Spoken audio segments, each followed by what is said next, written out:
Docktown, written, copyrighted, and narrated by Richard E. McCallum. Evicted, my brother David tells me when I arrive at the rickety yacht club near his floating home in Docktown Marina, Redwood City, California. What are you going to do? I asked, knowing he did not have many housing choices. Resist! I joined Dalton, nicknamed Doll, David's son, my son Ethan, called E.T., another boy, Ringo, and David's dog, Duke, as we follow David down the steep stair ladder leading to the floating walkway, treacherous now at low tide. Ringo, Doll, and David go barefoot without any problems. E.T. and I, in tennis shoes, seem secure. The dog has four-wheel drive. The plankway rests in the muck. Bubbling holes indicate wormholes or long-buried gases from the toxins discharged from the tannery in its heyday. The reek of rotten eggs permeates my nostrils. A rat scurries in the rock embankment. We descend in front of a manufactured two-bedroom cabin cruiser that looks clean and perhaps could be seaworthy, but I guess it has not set out for sea in decades. An old retiree scrubs the barnacles off the side and greets us. He reflects and tells us the history. Redwood Creek provided the only deep water port in the South Bay. Initially, back in the mid-1800s, the loggers would cut the redwoods up in the hills and float them down. He nodded back up to the club and said, "That used to be the old tannery. A nearby cannery processed oysters, mussels, and fish." David interjects, "That's how Shell Beach formed out at the bayhead. The cannery dumped all the shells back into the channel. Construction companies use the shells for landfill when filling in the wetlands." Duke spots a raccoon under the rocks and engages in battle. Raccoons pour out like a beehive being disturbed. Outnumbered, the dog stands his ground, flinging raccoons here and there. David rushes to aid his dog, and when Duke launches one out, David drop kicks it like a football. He played sports in high school, and his training came in handy. We all know the physical law that applies to raccoon kicking.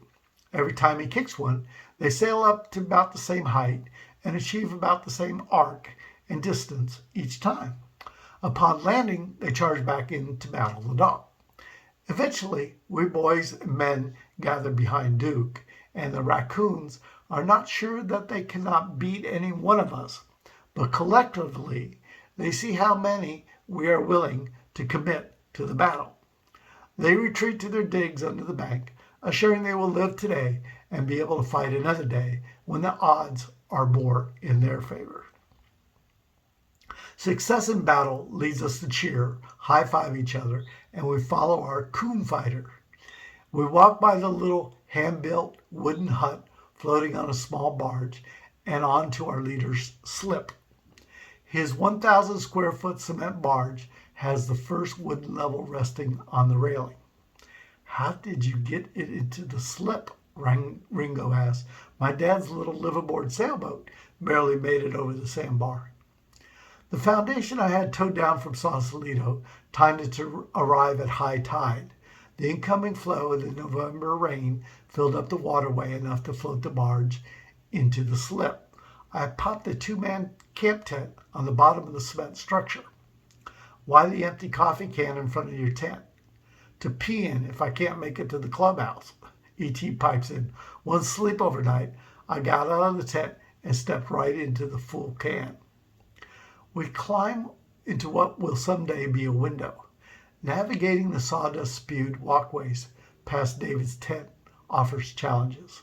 Ascending a wooden ladder up to the next level of what will be the living room floor provides a view. There is a cool breeze blowing up the bay, with fog hanging in the hills and puffy clouds passing overhead. We enjoy the view. In the deep muck, sandpipers peck. Out in the small stream of water still flowing out, bat rays flap their wings and feast on the exposed mussels. David threw a little fish trap over the side, and now the boys pull it up and squeal at the crabs and small fish splashing around.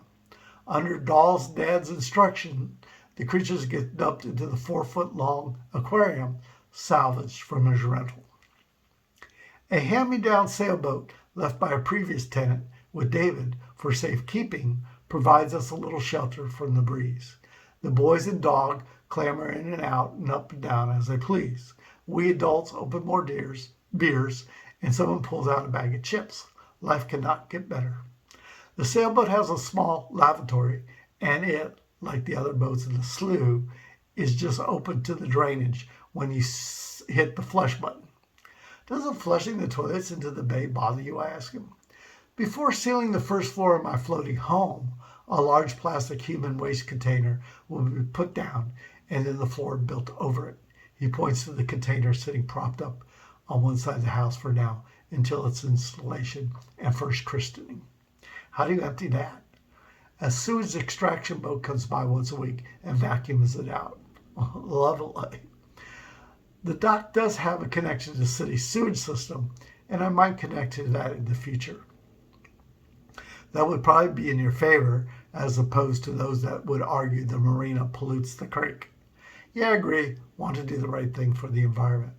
Let's go fishing. Great. We all jump into the tidily idly David Small John boat. Beer, soda, and various lunch foods and snacks get handed around. We do get some old ragged life jackets on the boys. We men take our chances. David cranks the outboard. It makes a lot of noise, but does not start. He keeps at it for many pulls of the cord.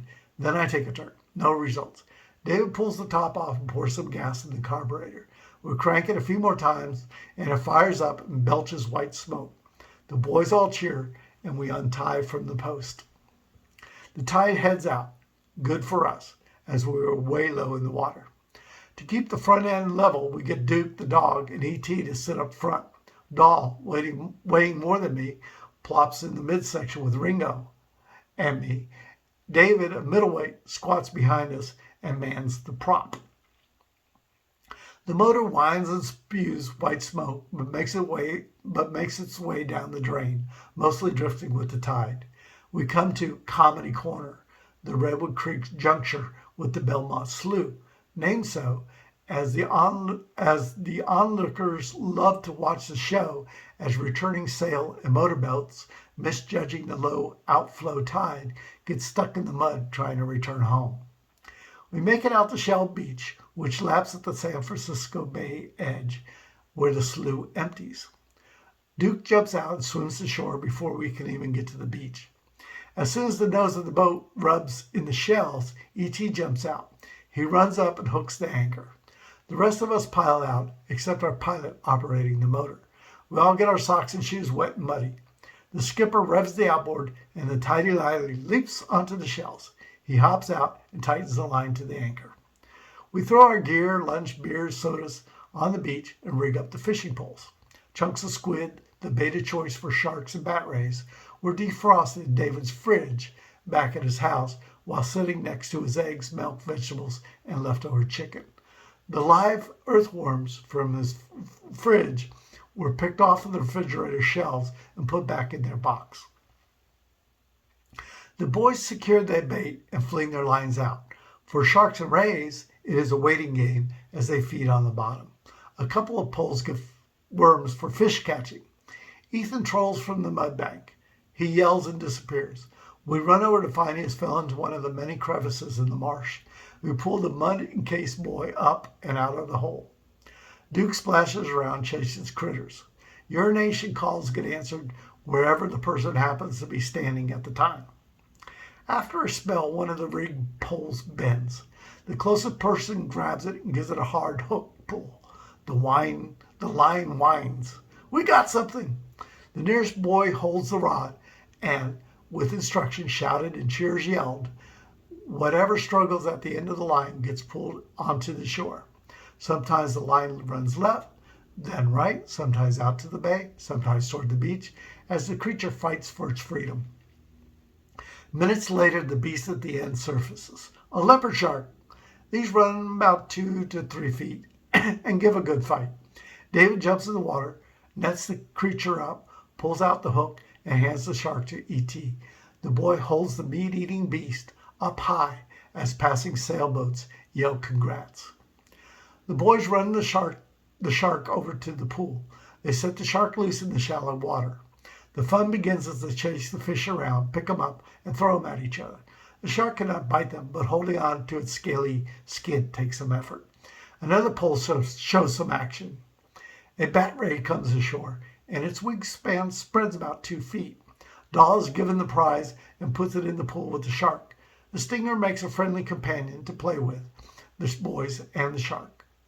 While hiking around, a snake crosses our path. Our Steve Irwin character throws himself down on the ground and wrestles the 6-foot snake into submission. He hands him to Ringo, balancing the glory of big game hunting for the day. Ringo gets fanged a few times, but we guess the serpent does not look like a poisonous type, and we take our chances that he will be okay. Ringo turns the snake loose in the pond with the other captures, but the snake does not want to play and soon escapes. Well, with all this fun, the hours have slipped by, and so has the tide. We decide we better head back before the comedy corner drains. We release our shark and Ray, who proved to be good sports, providing hours of entertainment. The tidally idly sits well up on the shore now that the tide is pulled out. We push it out and clamber aboard. The motor does not want to start again. Our fix-it man primes the carburetor. After we've all exhausted ourselves yanking on the starter cord, it sputters and smokes. Now going against the outflow and the wind, the ride back takes longer than estimated. Duke acts funny. He hurls in agony. Seasick? He throws up a dead, partially digested ground squirrel. We throw it overboard. Duke recovers. We grind to a muck at Comedy Corner. Abandon ship! We all pile out into the mud and slime our way up the little jetty. Our motor tender pulls up the prop, paddles, and pushes the John boat over the few inches of water over to the lower docks. The rest of us walk up the rocky trail until we are parallel to the floating home. I suggest we could cross over, as my brother had told me that the ground was solid in the middle of the outflow. I strike out in the muck and sink one leg to waist deep in the quicksand. My attempt to place the other leg ahead fails, and I squirm in the mud like a pig. I flop on my stomach and my arms slip into the quagmire. My nose and mouth are in danger of being sucked into the tar pit. The boys throw me their life vest and a rope and pull my mud-encased body back to shore. We cross over the bike path bridge a little further upstream. The boys get hosed down, and misfitted dry clothes from Doll's drawers find their way onto them. Shoes get washed and hung up to dry. The boys, dressed up, hair combed, are now ready to go back to their mom's home for the week. After a few hours, the tide comes up. David tells the boys to get the tidily idly from the lower docks and row it up to his house. Us dads sit on the balcony, drink beers, and watch the boys. They paddle out but still run aground.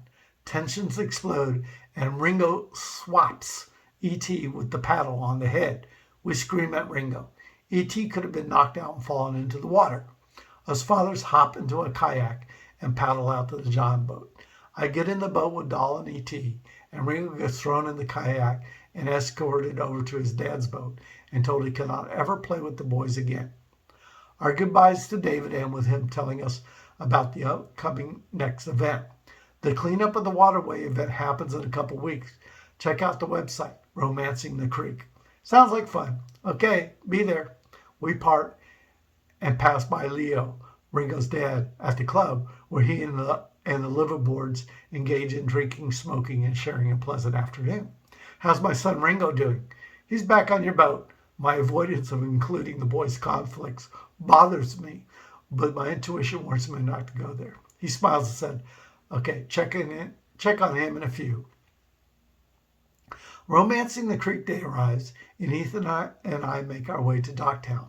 My brother's house has progressed and is completed the first level. The eviction notice still hang, but no one takes any steps to move out. In fact, several new floating homes are now under construction. The Save the Creek gets a crowd of about 300 volunteers together and hands out rakes, shovels, and grab tools. Everyone without a boat walks up the creek, while those with watercraft make their way upstream. Delayed by administration issues, my brother joins us after we have boarded the Tidily Idly, with Ringo in tow. I pull David aside. Didn't you ban Ringo for life? David replies, he showed up with a new Foxfire video game, so we pardoned him. With Duke at the bowhead, we motor up the creek past the old Ark boat that some hermit from Berkeley lives on and likes to rant and yell at everyone. The further we proceed up the south end, the larger the floating homes become and now stand 3 stories high. We motor under the 101 overpass and pull up for trash collection. The boys see what looks like a large deflated balloon tangled in the reeds. Oddly, it displaces a girl's face and naked body and a gaping hole for a mouth. We hook the trash. After intense scrutiny and a wild guess, I offer my analysis. A sex doll. We hook a fish line to it and pull it behind the boat, as I advise no one to touch it. We cross over the creek to the other side and find a couple of car batteries on the shoreline. A homeless man comes out of his tent and yells at us to leave his stuff alone. David complains that the batteries leak chemicals. We proceed to pick up the cells, to his yelling at us that he will make us his girls, the kind of talk you hear in a jailhouse. A lady in her 30s walks under the bridge, and we worry about her safety. She scuffs off the homeless guy. Late for my job at the massage parlor. He doesn't bother me. We deduce that she can handle whatever trouble men send her way, and we wave her on.